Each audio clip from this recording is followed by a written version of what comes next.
दिल्ली में भाजपा महिला मोर्चा द्वारा आयोजित मॉक पार्लियामेंट कार्यक्रम में मुख्यमंत्री रेखा गुप्ता ने हिस्सा लिया और 25 जून 1975 को लगे आपातकाल पर अपने विचार साझा किए। उन्होंने कहा कि आपातकाल देश के इतिहास का एक काला अध्याय था।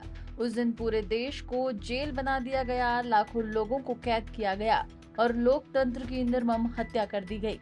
उन्होंने कहा कि इस आयोजन के माध्यम से दिल्ली की महिलाओं ने उस दौर की सच्चाई को जाना और ये संकल्प लिया कि ऐसा संकट दोबारा न आए। इसके लिए देश को मिलकर सजग रहना होगा।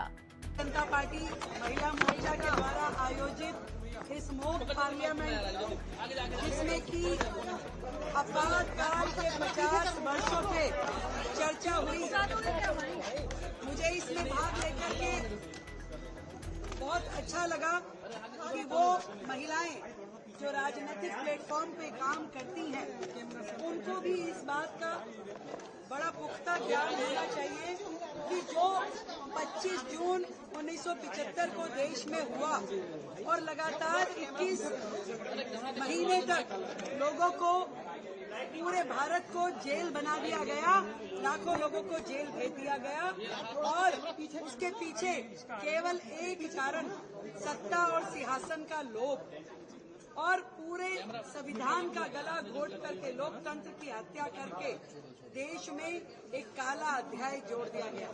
आज इस मॉक पार्लियामेंट के माध्यम से मेरी सभी साथी कार्यकर्ताओं ने, दिल्ली की महिलाओं ने, दिल्ली की युवतियों ने उस अध्याय का ज्ञान लिया कि कैसे भारत ने वो अन्याय देखा, अन्याय सहा और फिर कभी देश के इतिहास में इस तरीके की चीजें, दुर्घटनाएं ना घटे।